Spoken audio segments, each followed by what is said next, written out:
Está começando mais um episódio do Torá com Fritas, o podcast kasher do conteúdo judaico. Eu sou o Moré Telhotz, historiador hebraísta e estudante de rabinato. E eu sou a Angela Goldstein, orientalista e mergulhadora. No episódio de hoje, a gente se propõe a falar um pouquinho sobre símbolos judaicos. Então, são símbolos que podemos encontrar nas casas das pessoas ou que às vezes a gente pode ver algumas pessoas usando. São coisas que às vezes a gente bate o olho e talvez já identifica, né?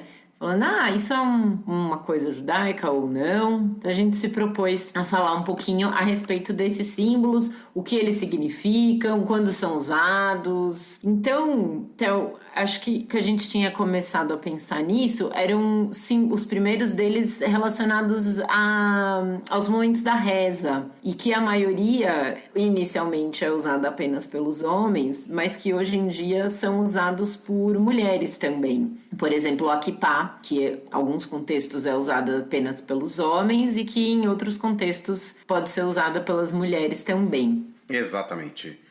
A kippah, que é aquela pequena cobertura de cabeça semelhante ao solidéu que os papas e os bispos usam na Igreja Católica, muito semelhante mesmo, embora na Igreja Católica exista uma questão de cores específicas, no judaísmo não existe exatamente uma questão de cores, embora nos últimos anos a gente pode entrar nesse assunto um pouco mais tarde. Essa cobertura ela é classicamente identificada com o universo masculino, mas como a Ângela falou, existem dentro de correntes mais liberais do judaísmo a ideia toda do igualitarismo entre homens e mulheres, e então a kippah também passa a ter modelos femininos que são usados por mulheres também. O interessante da kippah é que ela é um costume judaico, não existe qualquer lei que obrigue ninguém a usar kippah, nem mesmo no momento da reza. Mas o costume difundido, largamente difundido, é utilizar kippah no momento da reza, justamente, ou quando se estuda algum texto judaico clássico, ou no espaço religioso, ou seja, numa sinagoga, na região do Muro das Lamentações em Jerusalém, o Kotel HaMaaravi, e assim por diante.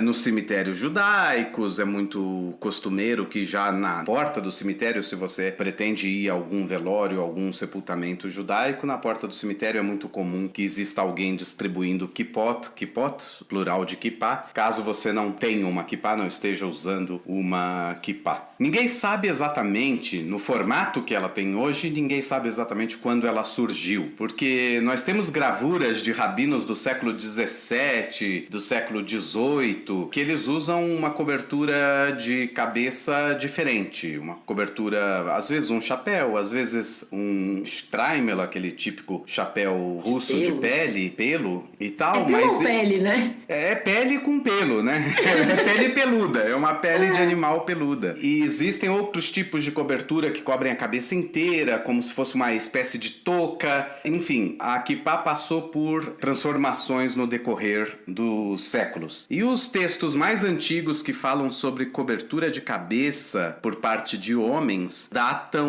da época da Mishnah, mais ou menos entre 2000 e 2.200 anos atrás, mas em nenhum momento se afirma que todos os rabinos ou todo estudioso do judaísmo cobria a cabeça o tempo todo. Existe uma história sobre um rabino que sim, cobria o tempo todo a cabeça, mas em geral isso não aparece na Mishnah, ao contrário, aparece que em algum momento, na hora de pronunciar o nome de Deus, algumas pessoas naquele momento cobriam as suas cabeças. Então a kippah realmente é algo que foi sendo desenvolvido no decorrer do tempo, e é interessante que mesmo no século XVI e XVII você tem rabinos na França tentando entender, a gente tem acesso a essa literatura alárrica, rabinos na França tentando entender por que no mundo ashkenazi, no mundo da Alemanha, no mundo do leste europeu, as pessoas estão usando kippah o tempo todo, sendo que esse não é o costume. Rabinos ashkenazim tentando entender por que na França não existe o costume de se cobrir a cabeça o tempo todo. E você tem na Itália rabinos que defendem que é um absurdo ficar se cobrindo a cabeça assim, porque esse é um costume não judaico. Ou Ou seja, seja, usar chapéu na Itália é algo identificado, era algo identificado com os cristãos e tudo mais, e então os rabinos se refreavam cobrir a cabeça. de cobrir a cabeça, porque podiam pensar que ele é um padre em vez de um rabino. Isso é bem interessante como a gente percebe que localmente esses costumes eram diferentes. No mundo árabe, os judeus usavam turbante, ou mesmo uma espécie de kefia ou kefia, depende de quem pronuncia, uma espécie de lenço chamado sudara ou sudara ou sudra, depende do gosto do freguês, que os judeus usavam já há muito tempo. Essa palavra também aparece na Mishnah, ou seja, é um costume muito antigo, mas não exatamente com o formato que ele tem hoje. Bom, quantos mil anos de judaísmo também, né? As coisas vão se transformando, modificando, evoluindo, involuindo. Tal qual a cobertura de cabelo das mulheres também, que é muito costumeiro que as mulheres, depois que se casem, sobretudo no mundo ortodoxo, cubram a cabeça. Existem mulheres que cobrem a cabeça com uma peruca. Ou seja, escondem o cabelo natural e mostram um outro cabelo. Existem quem use lenço, existe quem usa boina, chapéus e existe quem use turbante. Aqui em Israel é muito comum hoje em dia o uso do turbante, e por ser muito bonito também, muitas mulheres não casadas usam o turbante também. Muitas mulheres não ortodoxas usam o turbante também, simplesmente porque é bonito demais. É uma peça de vestuário simplesmente muito bonita.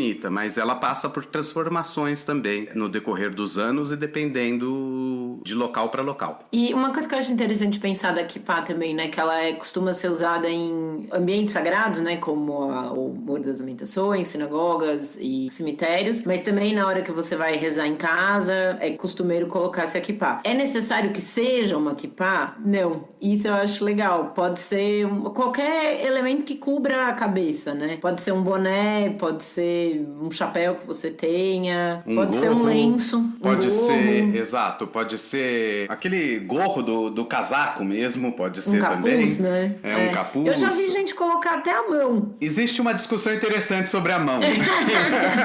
Não diga. Que a ideia toda é você cobrir o seu corpo. Se você cobre com a sua própria mão, o seu corpo continua descoberto, porque a sua mão é que está cobrindo. Se você cobrir a cabeça de outra pessoa e outra pessoa cobrir a sua, aí faz mais sentido. Da kippah também é legal que existem modelos diferentes, né? Com desenhos ou cores. Eu particularmente gosto das kippotes de crochê. Acho elas sempre bonitinhas, assim, costumam ser coloridas. Pra criança tem, né? Sempre com desenhinhos, assim, também, pra ser uma coisa mais legal e tudo mais. Crianças. Eu já vi kippah do Homem-Aranha, kippah que imita bola de basquete. Isso é um sucesso entre os americanos. Sucesso entre as crianças americanas. Tem de bola de futebol, tem de tudo quanto é coisa. Em 2015 eu estive aqui em Israel para um curso e o pessoal do curso percebeu o quanto que eu era fã dos Beatles e acharam uma kippah preta bordada The Beatles em branco com o logo da banda. Nem sei se isso, né? Nem sei se isso é... É cachê, né? Não, cachê é. O problema, eu não sei se tem direitos autorais sobre o uso do logotipo. Espero que o Paul McCartney não nos ouça aqui no podcast. Você ouvir também talvez não vai entender.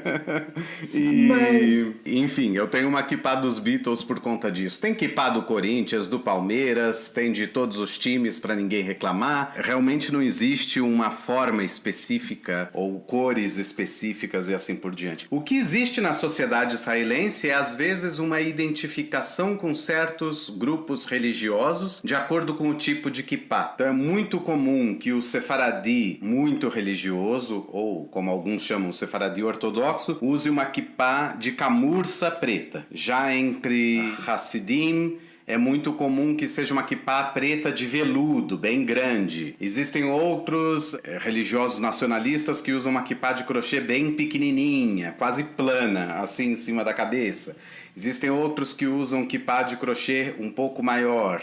Existem outros que usam uma kippah de crochê bem grande, colorida. Em geral, eles são Haredim ligados aos movimentos de colonização dos territórios palestinos. Nada nada disso realmente diz claramente, eu sou ligado a esse grupo, mas é a kippah mais comum dentro de cada grupo. E aí, ainda no âmbito da reza, a gente tem o talit, que é aquele chale de orações, que eu me lembro de você falar, ele é usado só na reza da manhã, procede? Exato, o talit, que é esse chale de orações que muitas vezes a gente vê em fotos, as pessoas no cótel, se vê o judeu utilizando esse talit, esse chale grande de orações que tem nos seus 4 cantos fiozinhos, chamados tzitzit, ou tzitziot no plural, que indicam o cumprimento, o número das mitzvot que existem, dos mandamentos que existem no judaísmo, 613 mandamentos. Em geral, se usa apenas na reza da manhã, se usa na reza da tarde, quando tem leitura de Torá na reza da tarde, ou seja, não é sempre, e o único momento do ano que se usa o talit o dia todo é no Yom Kippur. Então, na reza da noite, na noite do Yom Kippur, já se coloca o talit, e depois na reza de manhã, e vai ficar até a noite seguinte, quando acaba o Yom Kippur, todo mundo vestido de talit.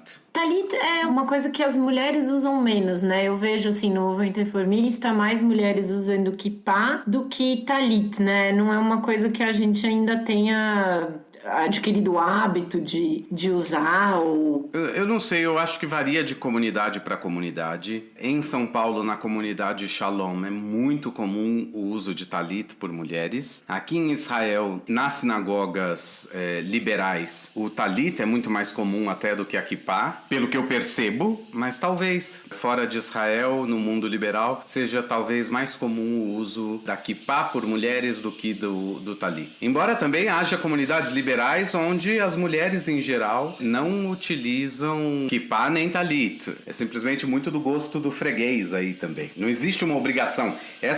Isso é interessante. As mulheres não usam historicamente talit porque elas estão desobrigadas pela lei judaica. Quer dizer, se elas foram desobrigadas é que em algum momento estavam obrigadas, né? Então, quando alguém usa hoje em dia, ela continua não estando obrigada a usar aquilo o tempo todo, todas as vezes. Então tem mulher que opta não utilizar e tá tudo bem, não existe nenhuma... Não é que você vai entrar numa sinagoga reformista ou numa sinagoga conservadora e vão obrigar a mulher a colocar um talit. Não existe isso. E os homens utilizam o talit, em geral, depois do bar mitzvah, né? Depois de fazer 13 anos. E aí tem algumas comunidades que os homens casados só usam o talit, né? O que acontece com o talit é que ele ao contrário da kippah, ele é uma mitzvah. A Torá fala sobre a utilização do talit, a colocação das tzitziot nos 4 cantos das vestes e assim por diante, daí o talit ter tzitziot. Então, por isso, a partir dos 13 anos, quando o menino se torna bar mitzvah, ele está sujeito às mitzvot, então ele passa a usar talit.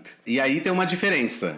Existem, entre os sefaradim, é muito comum que a partir dos 3, dos 5 anos, se o menininho já aprendeu a deixar uma coisa nas costas, ele não vai ficar jogando aquilo no chão, então você já pode colocar para ele se acostumando com a prática das mitzvot. Então existem meninos que às vezes você vai numa sinagoga sefaradim, o menino tem 6, 7 anos e ele está lá de talit. Por quê? Porque ele não está obrigado, mas ele está se acostumando com a mitzvah. No mundo ashkenazi do leste europeu, sobretudo entre os Hassidim, é comum mesmo que o talit seja usado por homens casados. E existe uma ideia de que isso tenha surgido para facilitar a identificação. Nessas sinagogas, em geral, as mulheres se sentavam em cima, numa espécie de mezanino, e os homens lá embaixo. Então as mulheres viam os homens lá de baixo. E como você sabe qual o homem que está solteiro para indicar para a filha da fulana e assim por diante, já que essa é uma prática comum de arranjar encontros, você sabe assim, não, fulano já está casado, mas fulano está solteiro. Então você consegue identificar essas pessoas se elas usam ou não o talit. Essa é uma das explicações de como que esse costume pode ter surgido. O talit, ele tem, em geral, né, ele é um lenço, um chale branco com faixas azuis nas laterais. E outro dia uma amiga tinha me perguntado, eu falei, não, o talit é o chale, ele tem as listras brancas. Ela falou, igual da bandeira de Israel? Por isso que é assim? Eu falei, então, é o contrário. A bandeira de Israel tem as 2 faixas azuis num fundo branco por causa do talit. Não o talit, assim, por causa da bandeira. A bandeira é inspirada no talit, não o talit na bandeira. É interessante que as cores azul e branco acompanham o judaísmo também há muito mais tempo. A era toda da imagem, né, do filme, do vídeo e da foto é uma era muito recente. E mesmo dentro dessa era, boa parte dela foi em preto e branco.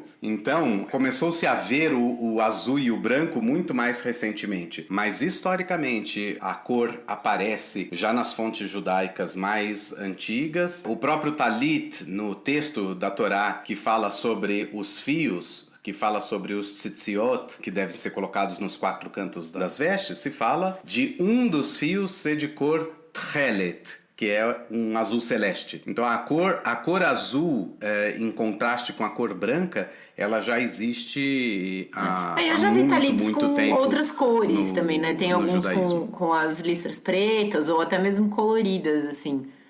Nesse caso, como a kippá, não existe uma obrigatoriedade. Existia aquilo que era mais comum durante a maior parte dos séculos. Na hora de se tecer um talit, se faziam algumas diferenciações assim. Existem indicações de que o talit com faixas pretas eram usados pelos judeus em Jerusalém e na terra de Israel nos últimos 2000 anos como sinal de luto pela queda do templo. Então, enquanto os judeus fora de Israel, nesses últimos 2000 anos, usavam com a cor azul, em Jerusalém e arredores se usava com a cor preta. Não sei qual é a base toda desse costume, ele me parece muito lógico, mas essa é uma das histórias que se contam da diferença. Hoje em dia não existe nenhuma obrigatoriedade aqui, a gente vai rezar em Jerusalém e muito raramente você vai ver gente com talit exclusivamente branco com listras pretas. No mundo hassídico, no mundo haredi, isso é mais comum, essas cores, mas... E aí do talit, eu acho que a gente pode obrigação. mencionar o tzitzit, ou tzitziot, né, que você menciona que são essas franjas, são 613 franjinhas que ficam nas 4 pontas do talit, e aí disso também tem uma espécie de camiseta, ela parece um pouco um colete, né, que muitos homens usam por baixo ou por cima da camisa, já vi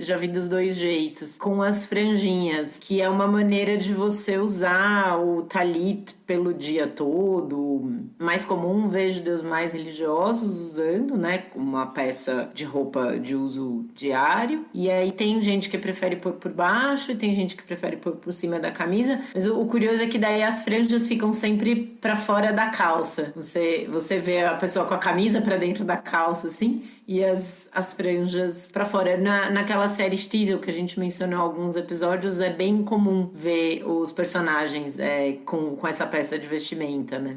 Muita gente chama isso de tzitzit, em contraposição ao talit. Não é exatamente correto, porque o talit tem tzitzit. E a camisetinha ou o coletinho também tem tzitzit. Tzitzit são as franjinhas, são os fiozinhos. Também chamado de talit katan, que é um talit pequeno. E ele foi uma forma desenvolvida para se cumprir a mitzvah do tzitzit o dia inteiro. Porque como a Torá dizia, você deve usar tzitzit nos 4 cantos das suas roupas, enquanto os judeus usavam túnicas, estava tudo tranquilo. A sua roupa tinha tzitzit porque ela tinha 4 cantos, né? Era um lençolzão com um buraco no meio onde você enfiava a cabeça e pronto, você tinha 4 cantos. A partir do momento que a sua roupa já não é mais assim, que você usa camiseta, que você usa camisa, que ela não tem 4 pontas, ela tem 2 no caso da camisa, e no caso da camiseta não tem nenhuma. Então como é que você resolve isso? Então você cria uma espécie de camisetinha, uma espécie de colete que tenha 4 cantos para colocar os tzitzit e usa eles para fora, porque o texto da Torá diz, quando você vê os tzitzit, você vai se lembrar dos mandamentos da Torá. Então ele tem que estar para fora para você ver, ele tem que ser visível. Muitas vezes se traduz tzitzit como franjas visíveis. E aqui, um único e pequeno ajuste, não são 613 fios. Eles são lembrança dos 613 mandamentos. Cada tzitzit são 8 fios. 4 dobrados, né? Então, em cada canto vai aparecer 8. Então, são 32 no total. O que acontece é que existe toda uma somatória,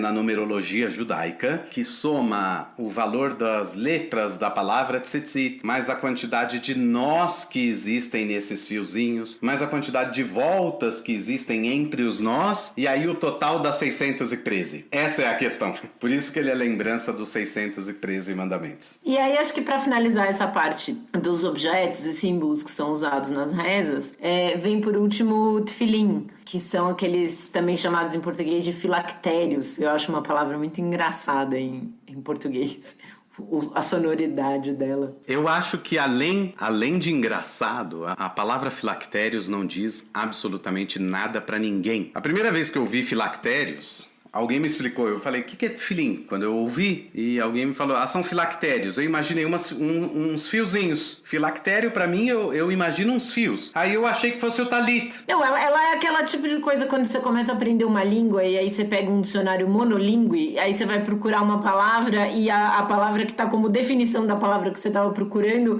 você também não conhece. E aí você, né... O filactério, eu acho que ele vai um pouco por isso, assim, né? Ele não te dá qualquer luz pra entender o que possa ser aquilo, né? E aí, se você vai procurar a palavra filactério no dicionário, aí você descobre que é algo muito sagrado. Bom, então isso não define. Que o tefilim é sagrado, eu já sei. Agora, se você vai... o que é o tefilim? É algo muito sagrado. Não definiu, não me explicou o que é. Eu fiquei na mesma. Então, eu não gosto dessa tradução para a palavra tefilim. A palavra tefilim em si é o plural em aramaico da palavra tefilá, que é reza. Então, a palavra está no plural, são os tefilim. Por quê? Porque são dois, é sempre um par de tefilim. Você compra um par de tefilim como você compra um par de óculos. A gente pode entender o óculos como uma única unidade, mas é, na verdade, um par. E por isso a palavra está no plural também, óculos. E você fala, os meus óculos, eu uso óculos escuros. A mesma coisa com o tefilim, a palavra está mesmo no plural, porque tem um tefilim, ou melhor, uma tefilá que você usa na cabeça e uma tefilá que você usa no braço. Esse é o par de tefilim.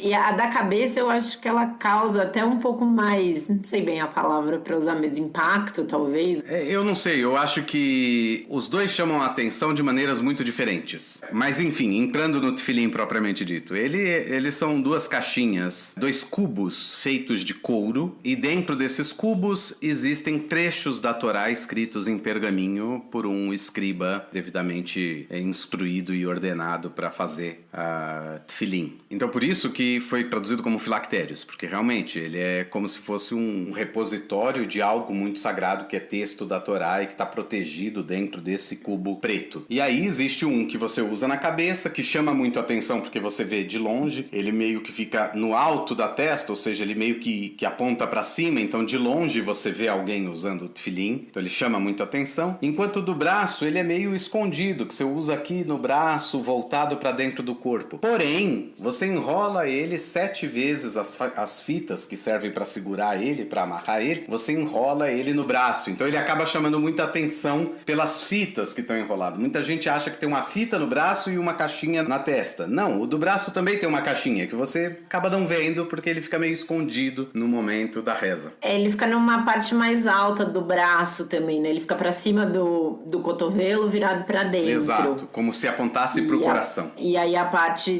do braço tem as 7 voltas no braço e um tanto que passa pela mão também, né? Isso, você amarra ele pelo antebraço e termina a amarração na mão. Essa é a forma clássica de se colocar o tefilim. O tefilim também é uma mitzvah, ele também aparece na Torá, que você vai usar essas palavras da Torá como se for amarradas no seu braço e como se fossem uma joia preciosa entre os teus olhos. A palavra totafá ou totafot, que aparece no texto, significa joia preciosa. E é mais ou menos a forma que você usa o tefilim. Se você imaginar essas figuras, gravuras que a gente vê, ou filmes que se passam na Idade Média, a princesa sempre tem uma joinha que cai aqui na testa. Tem uma espécie de um colarzinho que ela usa sobre a cabeça, assim, e uma joia que pende na testa, entre os olhos. E esse é o lugar do tefilim. Então faz sentido quando o texto fala, você vai usá-los como uma totafá, vai usá-los como totafot, vai usá-los como uma joia preciosa entre os teus olhos.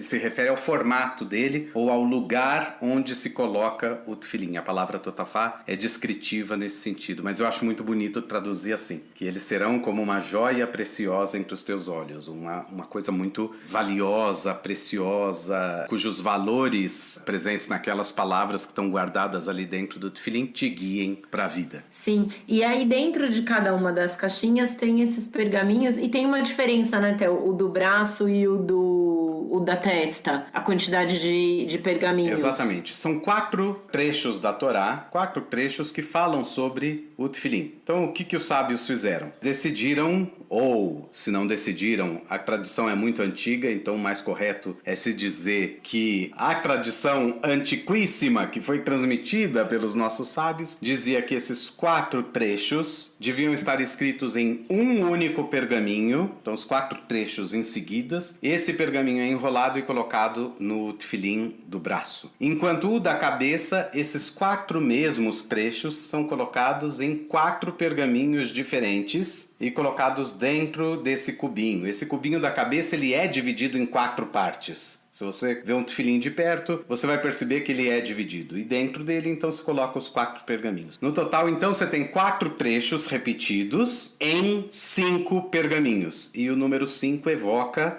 a Torá, 5 livros da Torá. Então a ideia toda é que você está reforçando a sua prática das mitzvot. A ação é representada pelo braço mais fraco, porque o destro coloca o tefilim no braço esquerdo e o canhoto coloca o tefilim no braço direito. Ou seja, a ideia de que a sua ação seja fortalecida pela prática das mitzvot, ou seja, que os valores da Torá te fortifiquem na prática das mitzvot, essa é a ideia. O ambidestro, ele geralmente coloca no esquerdo, porque a instrução original é para se colocar no braço esquerdo. Certo. Aí é bonito com a ideia de colocar voltado pro coração também. Exato. Né? Então, toda a ideia, uma interpretação mais moderna que eu ouvi, moderna no sentido de mais recente, não no sentido de mais progressista ou qualquer coisa, mas mais recente, uma interpretação que diz que você coloca na sua cabeça com a ideia de que seus pensamentos estejam em sintonia com os valores da Torá, amarra no braço com a ideia de que suas ações estejam ligadas aos valores da Torá, e com o tefilim do braço para dentro do corpo com a ideia de que os teus sentimentos também estejam sintonizados. Porque nem sempre o que é... Tá tudo em alinhamento. Exatamente. Né? Nem sempre tudo que é bom é o correto, nem sempre tudo que é correto é o melhor, e nem sempre aquilo que você faz porque é o lógico a ser feito, realmente tem o melhor a ser feito. Você tem que olhar muitas vezes como aquilo vai atingir outras pessoas. Então, ele representa, de certa forma, uma busca de um equilíbrio das suas forças através dos valores da Torá. Uhum. Oi, gente, tudo bem? Tô passando para avisar que nós acabamos de lançar a nossa campanha de financiamento recorrente para o podcast. Se você gosta do conteúdo do Torá com Fritas, considere nos apoiar financeiramente através do Catarse. Por enquanto, são 2 as recompensas que a gente está oferecendo. A primeira é a nossa newsletter, que vai cheia de informações complementares ao episódio que foi ao ar. A segunda é uma novidade bem bacana. Uma vez por mês, o Theo e eu faremos uma live com os apoiadores do podcast para bater um papo direto com vocês.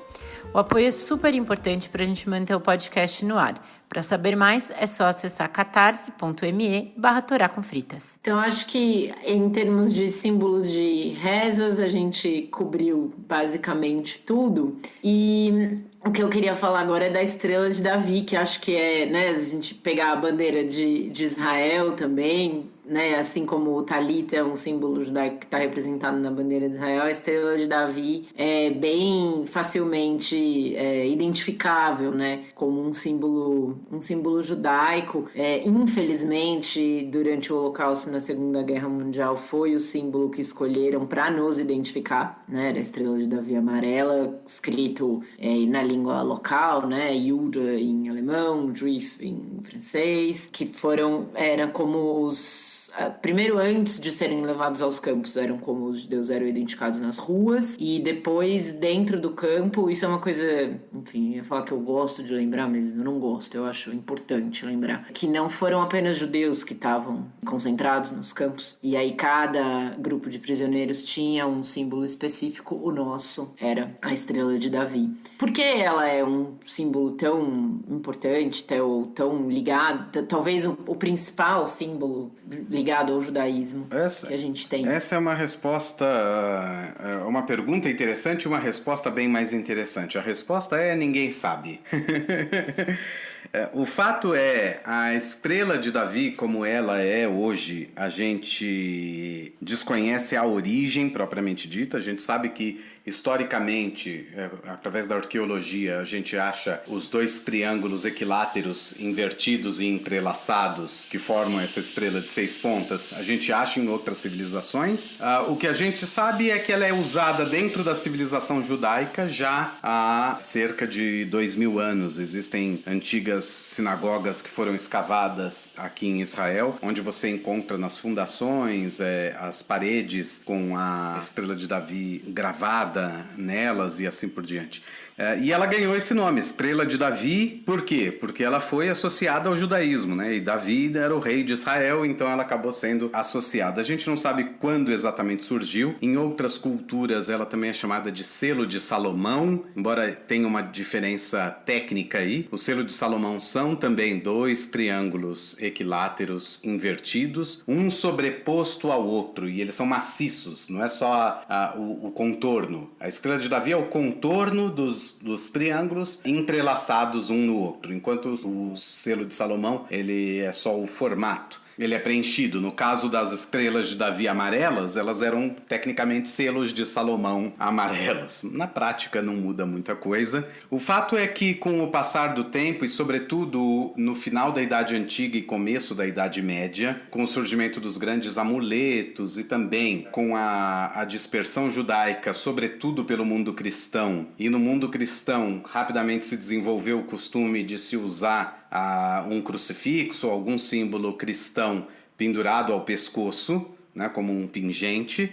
Os judeus também passaram a utilizar também a estrela de Davi como uma espécie de joia, de amuleto que se usava no cordão. E ele se tornou um dos símbolos, eu diria, mais difundidos do judaísmo, embora a origem dele não esteja na Bíblia, nem no Talmud, nem nada. Existem pessoas que gostam de dizer que esse é em hebraico ele se chama Magen David, que é literalmente o escudo de Davi, não a estrela, mas o escudo. E existem as pessoas que vão falar que é porque o escudo de Davi, quando ele saía à guerra, tinha esse formato. Eu não gosto dessa explicação, porque eu sou historiador, eu imagino a cena. Um escudo que tem tanto furo assim, pra que é um escudo então? Vai de peito aberto pra guerra, porque qualquer lança entra por esse escudo, ele não defende de nada. Não, você pode inclusive espetar o seu companheiro que tá ali do lado. Exato, ele né? é pontudo, 6 pontas para todo lado, então realmente ele não é um escudo nesse sentido. A palavra escudo ela tem a ideia de defesa, então talvez na Idade Antiga, talvez até num tempo mais antigo do que das sinagogas que foram escavadas que eu comentei antes, talvez na fortaleza de Davi, a gente não sabe, não terminamos escavações ali, talvez existisse esse símbolo, como símbolo de fortaleza, como símbolo de algo que é defendido. Então daí ele foi associado com defesa de Davi ou o escudo de Davi. Lembrando que escudo também é uma palavra utilizada para o brasão de armas, né? Brasão familiar. Quando as pessoas vão fazer essas coisas, qual é o brasão da sua família e tal. Isso também é chamado de escudo de armas, não só de brasão de armas. Então também tem a palavra escudo, ela não significa só aquele armamento, né? Igual do Capitão América. Ela também é um símbolo, né? Representativo. Agora, É verdade que na maior parte dos brasões também existam escudos, a arma pintada e com símbolos e tudo mais. Sim, mas o Theo mencionou que em hebraico a estrela de Davi é chamada de Magen David, né? Uma curiosidade é que a gente fala sempre muito quando vê em cenários de guerra, enfim, a cruz vermelha. E Israel, por ser um estado judaico, a gente não tem a cruz vermelha, a gente tem a Magen David Adom, é a estrela de Davi vermelha, do mesmo jeito que nos países islâmicos tem o crescente vermelho em vez da cruz vermelha. Exatamente. Aliás, um detalhe, a gente sempre fala, né? Em Israel tem a Magen David vermelha e nos países islâmicos o crescente vermelho. Em Israel não tem só a Magen David vermelha, tem também o crescente vermelho, porque as duas instituições existem e coexistem, né? E por vezes alguém que foi atendido, por exemplo, nos territórios palestinos pelo crescente vermelho aparece em algum hospital em Jerusalém ou em alguma outra cidade de Israel. Então é muito comum se você passa muito tempo no hospital, eu não desejo isso a ninguém, mas se você tiver que passar muito tempo no hospital observando, você vai ver que as diversas ambulâncias que chegam, a maioria são da estrela de Davi vermelha, mas sempre vai chegar uma ou outra do crescente vermelho. E aí, junto com isso, né, com a Magen David, eu acho que uma coisa que é um segundo símbolo judaico, talvez, é a menorá, que é aquele castiçal de 7 braços. E tem 3 braços de cada lado e um braço no meio. Originalmente, que eu saiba, ele era um castiçal que estava no Templo de Jerusalém, mas cuja origem, né, de por que tem 7 braços, porque ele tem esse desenho específico de 7 braços, não se sabe exatamente. Eu acho ele um símbolo bastante bonito, mas é muito comum confundirem a menorá, que é esse castiçal de 7 braços, com a Hanukkah, que é um castiçal de 8 braços. De 9 braços, desculpa. Ele tem 4 para cada lado e um no meio. Até esses dias eu estava comentando com o Theo, eu vi um vídeo no YouTube de um cara que estava se dispondo a explicar um pouco sobre judaísmo e atrás dele tinha uma Hanukkah em vez de uma menorá. Eu achei, talvez, possivelmente tenha sido um erro de produção, porque a menorá, ela é um símbolo que é encontrado em casas judaicas, é muito comum se chegar na casa de alguém que é judeu e ter uma menorá. Estritamente um objeto de decoração, ela não costuma ser acesa, né? A gente mantém a menorá em casa só como um objeto de decoração, você não coloca velas nela, ou óleo, ou pavio, enfim, ela não serve como um castiçal, ela não tem a função dela é ilustrativa. E aí a Hanukkah, ao contrário, ela é um objeto que é usado uma vez por ano durante uma festa, sobre a qual vamos falar em um episódio futuro, que é a festa de Hanukkah, conhecida como a festa das luzes também. A Hanukkah, sim, é acesa durante essa semana, são 8 dias de festa, então durante esses 8 dias a Hanukkah, sim, é acesa, coloca-se velas e tudo mais. E eu acho que pode ter havido aí, às vezes, uma confusão, é comum, elas são semelhantes, né? A menorá, ela tem sempre aquele formato de semicírculo, né? Com os 7 braços, 3 para cada lado e um no meio, formando esse meio círculo. A Hanukkah, por outro lado, pode ter outros formatos. Você pode ter Hanukkahs mais estilizadas, enfim, essa inclusive que estava no vídeo, ela tinha uma estrela de Davi, o pé dessa Hanukkah era uma estrela de Davi. E aí a impressão que me deu é que a pessoa estava querendo matar 2 coelhos com a cajadada só, sabe? Já de colocar 2 símbolos, o castiçal e a estrela de Davi numa coisa, o Megazord do judaísmo ali, pra deixar tudo muito bem representado. Na verdade, nesse vídeo, enfim, foram 2 coisas que me incomodaram. A primeira é essa, do uso talvez um pouco equivocado do símbolo, e a segunda é que na divisão entre os blocos tocava uma musiquinha e a música era Jesus, a alegria dos homens. Que não é exatamente uma música judaica. Se a produção quiser entrar em contato com a gente para pedir umas dicas pro próximo vídeo, toracofritas@gmail.com. A gente se dispõe a prestar essa consultoria. Sem dúvida. Né? Porque, assim, foram foram 2 erros um pouco grosseiros, eu diria.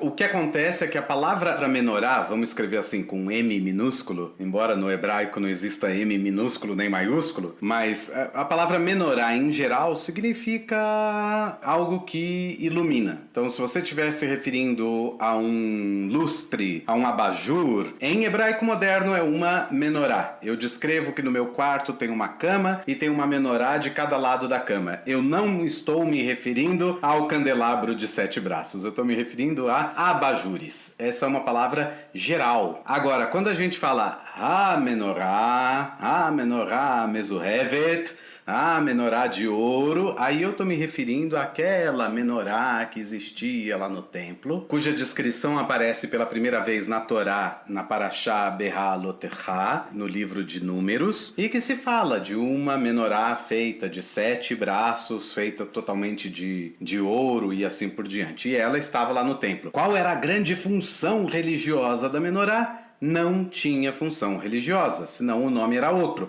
A função era iluminar o templo. Não existia eletricidade, então você iluminava com uma menorá. E por que 7 braços? Para ter luz o suficiente para iluminar o templo. Agora, claro, muita gente encontrou no número 7 explicações místicas do porquê 7 braços e assim por diante. E todas elas são explicações válidas, mas na parte prática da coisa o templo precisa ser iluminado. Iluminado.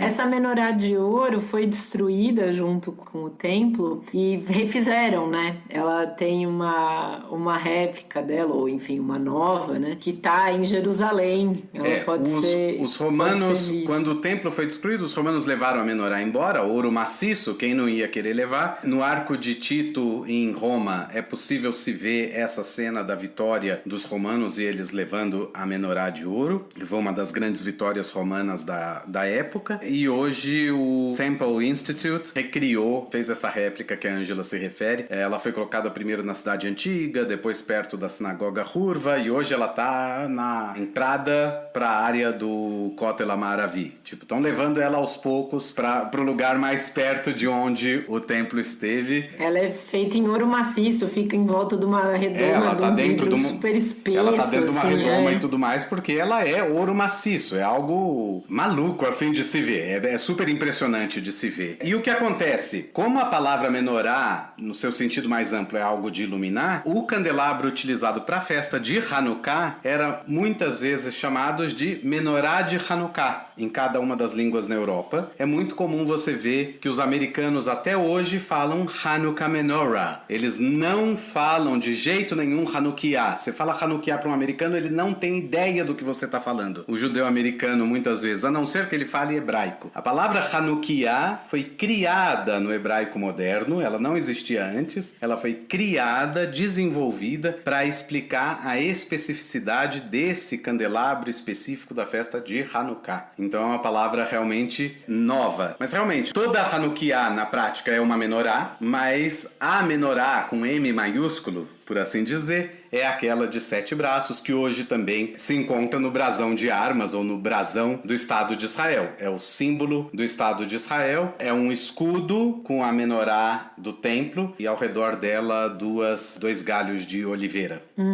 Muito bem. Então, pensando ainda um pouco no ambiente da casa, né, que a gente pode encontrar uma estrela de Davi em um lugar ou uma menorá em cima de alguma estante. Na entrada das casas judaicas, normalmente encontra-se uma mezuzá, que em hebraico, aprendi com o Theo outro dia, a gente estava discutindo, que era a mezuzá. Então, a mezuzá em hebraico, a tradução da palavra mezuzá é batente, como o batente da porta. E aí convencionou-se chamar esse objeto de mezuzá, esse objeto composto por 2 objetos, né? Então, em geral, o que a gente vê entrando na casa, olhando para o lado direito do batente da porta, tem uma caixinha, um estojinho, que pode ser dos mais diversos materiais, né? Pode ser de plástico, pode ser de acrílico, de metal, enfim, de vidro. E aí ele é essa caixinha, esse estojinho, e dentro dele tem um pergaminho com trechos da Torá escrita. Então, o mais importante, na verdade, não é o material do qual é feito o estojo, mas sim o que está dentro dele, que é um pergaminho com esse trecho da Torá, escrito como no caso dos pergaminhos que estão no tefilim, escrito também por um escriba,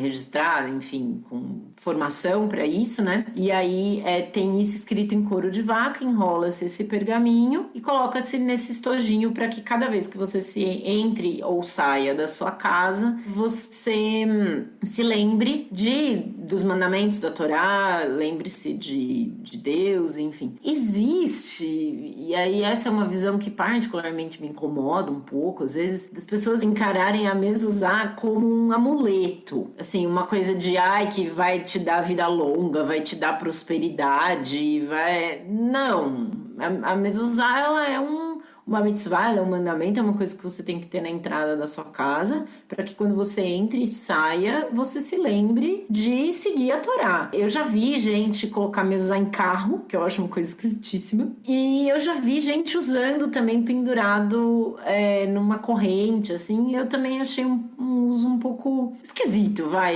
talvez desvirtuado, assim, da ideia do que é a mezuzá. E costuma-se, ao entrar ou sair de casa, você encostar a mão na mezuzá e beijar a mão depois disso. Uma vez até um amigo meu veio aqui em casa, isso antes da pandemia, né? E ele me perguntou depois, uma vez, Angela, não sei, entrei na sua casa, ele não é judeu. Se eu encostasse a mão na menorá e beijasse, você se sentiria ofendida? Ofendida não, nem desrespeitada, mas é uma coisa que possivelmente não faça sentido para alguém que não é judeu e não segue a Torá fazer isso, ou às vezes até ter uma mezuzá na porta de casa. É lógico que fica a critério. Jamais eu me senti ofendida por um amigo meu que tá vindo na minha casa e tá demonstrando um respeito à minha religião, pelo contrário. Mas acho que é uma coisa talvez um pouco desprovida de sentido pra ele, e não pra mim. Imagina o contrário, né? Você, judeu, vai visitar um amigo católico, aí na sala tem uma imagem de Nossa Senhora Aparecida. Você, judeu, vai fazer o sinal da cruz? Não. Não faz, porque não faz sentido pra você. Não é uma questão de respeito ou desrespeito, mas sim porque não faz sentido pra você pessoalmente. Então, da mesma forma, não faz assim o maior sentido. Agora, é claro que também o beijar, mezuzá, é diferente da persignação, do sinal da cruz que os católicos fazem. Então, eu diria que é menos problemático o não-judeu beijar a mezuzá do que o judeu fazer o sinal da cruz, que é um símbolo religioso, uma simbologia religiosa, gestual religiosa de outra tradição.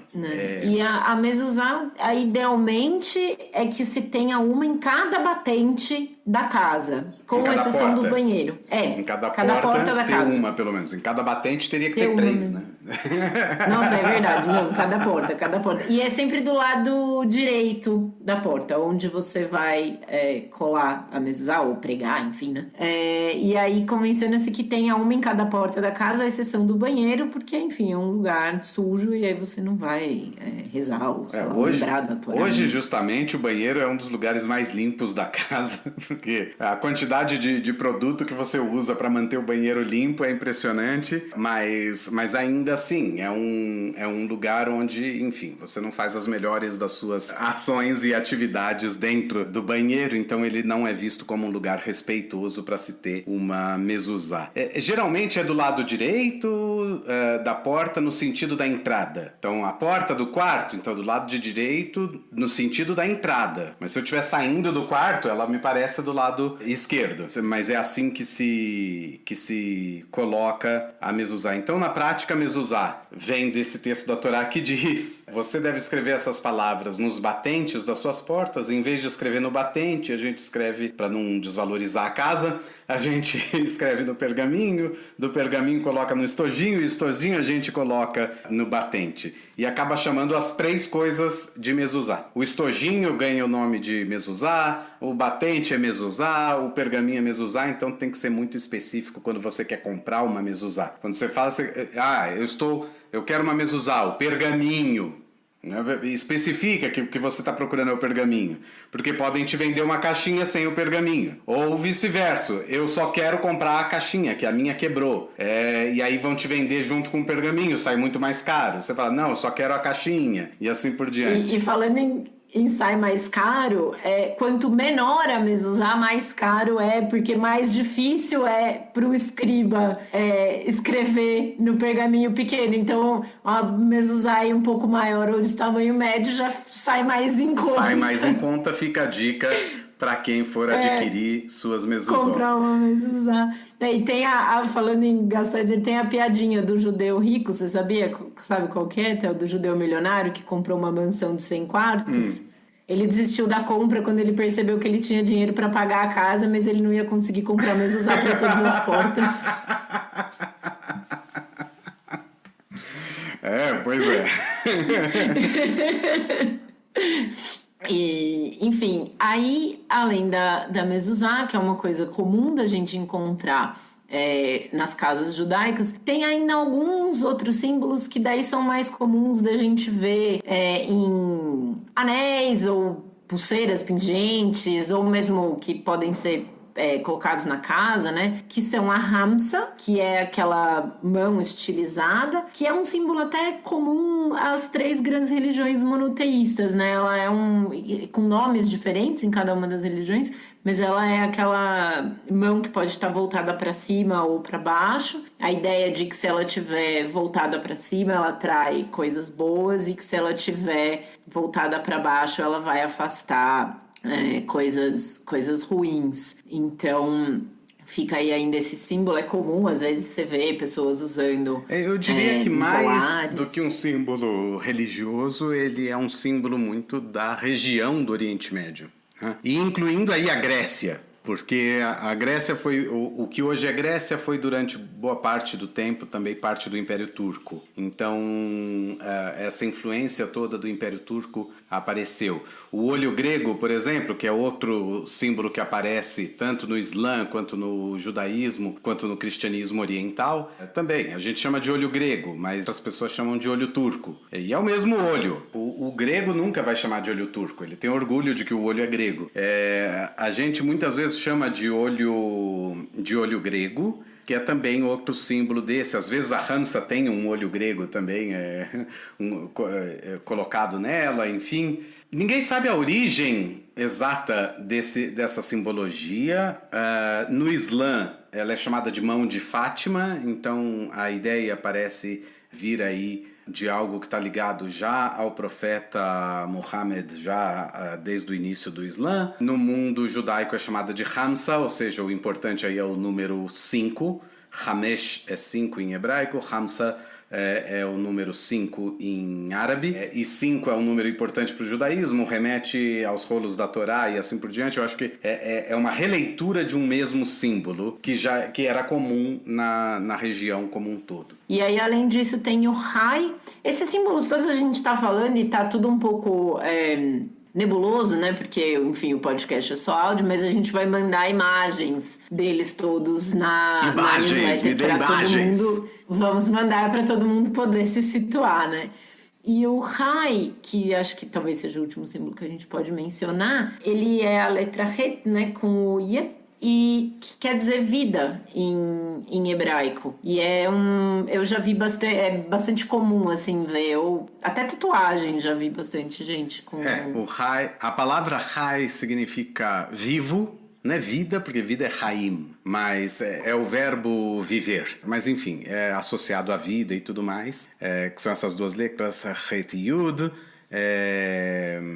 E também se vê muito em pingentes e tudo mais. O que é interessante é que a somatória dessa palavra na numerologia judaica, é a segunda vez que a gente fala de numerologia judaica hoje, então isso é tema que vai acabar voltando mais tarde. A letra Het tem um valor de 8, a letra Yud tem um valor de 10, então a palavra Rai tem o valor de 18. E por isso é tão comum no judaísmo que a gente use múltiplos de 18 para coisas boas. Muito comum você ver instituição que vai falar a doação mínima de $1, ou seja, de 18 reais, 18 dólares, 18 shekels, enfim, e que os múltiplos sejam múltiplos de 18, que é entendido como uma coisa boa, que é a vida. Justo, muito justo. Muito bem, então com isso a gente encerra o nosso episódio de hoje do Torá com Fritas. E antes de subirem os créditos, o Theo, quem vai deixar a dica de filme hoje é o Theo. E a gente vai enviar também, eu vou deixar uma dica de um livro e a gente, lembrando que isso tudo vai estar na nossa newsletter. O filme que eu indico é O Ano que Meus Pais Saíram de Férias. É um filme bem interessante, ele se passa nos anos 60, 70, época da ditadura militar no Brasil. Se passa sobretudo no bairro do Bom Retiro, que na época tinha um número de judeus muito expressivos, hoje já não é um número tão grande assim dentro desse bairro, e o filme se passa por lá.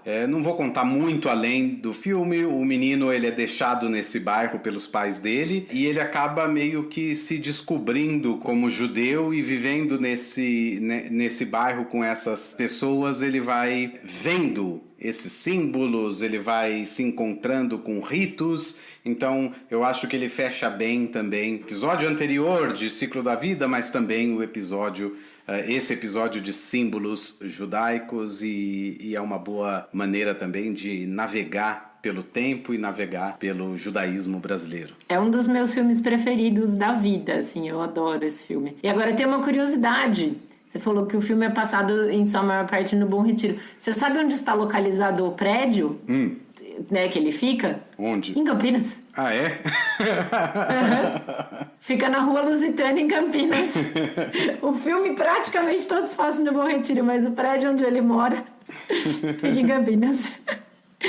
E eu vou deixar a dica de um livro, que é o Dicionário Judaico de Lendas e Tradições, do Alan Unjaman, que é um livro bem bacana. Ele apesar de ser um dicionário, não é um livro muito grosso, mas ele tem informações sobre todos os símbolos e outras lendas e tradições judaicas. Então é um livro bastante interessante, as informações são boas, precisas, os verbetes são bem legais. Eu vou deixar as referências do livro e do filme na nossa newsletter que vocês recebem. Então, a gente termina por aqui o episódio de hoje do Torá com Fritas. Lembrando que vocês podem entrar em contato com a gente através do e-mail toracomfritas@gmail.com, nos seguir no Instagram, @toracomfritas, também no Twitter, @toracomfritas. Para não perder nenhum dos nossos episódios, é só assinar o nosso feed. Eu sou a Angela Goldstein, junto com o Theo Hodges, idealizadora e apresentadora do Torá com Fritas. O Alu é o nosso editor de som e intérprete da nossa música de abertura, a conhecida Amanagila. Para entrar em contato com ele, é só procurar no Instagram pelo o Alu de sempre ou @aluprodu. E a nossa identidade visual é da Maia Batalha. Muito obrigada a todo mundo que ficou com a gente até aqui. Até a próxima. Até a próxima.